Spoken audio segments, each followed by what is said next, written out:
고용 쇼크 해법을 두고 장하성 청와대 정책실장과 김동연 경제부총리가 또다시 엇박자를 내고 있습니다. 두 사람이 손을 맞춘 게 벌써 1년이 넘었는데 아직도 이런 논란이 일고 있는 상황을 어떻게 봐야 할지 오늘의 포커스를 맞춰보겠습니다.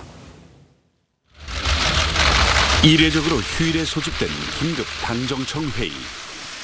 무거운 분위기 속에 관례적으로 해오던 기념 촬영도 생략했습니다.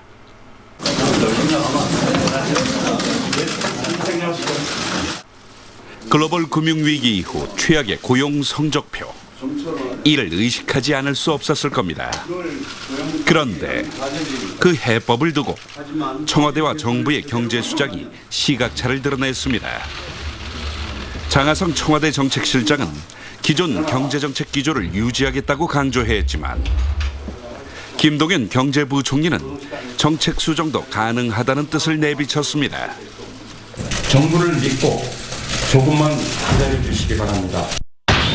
수정하는 방안도 필요하다면 검토해 보도록 하겠습니다.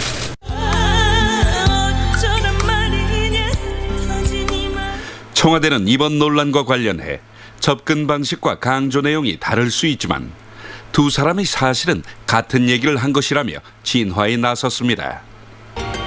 하지만 참여연대 출신으로 소득주도 성장에 시간이 필요하다는 장하성 실장과 정통 관료 출신으로 규제 혁신을 통한 혁신 성장에 무게를 두고 있는 김동연 부총리.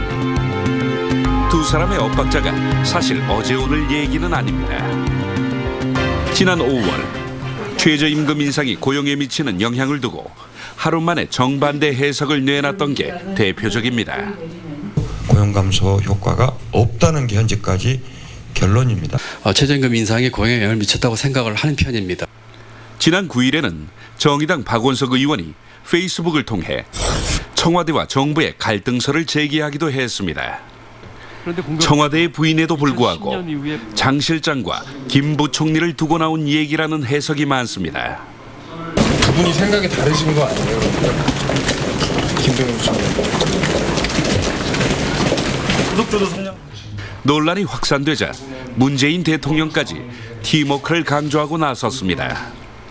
청와대와 정부의 경제팀 모두가 완벽한 팀워크로 어려운 고용 상황에 정부가 최선을 다한다는 믿음을 주고 두 사람이 손발을 맞춘 지 벌써 1년이 넘었는데 팀워크를 발휘하려면 얼마의 시간이 더 필요한 건가요?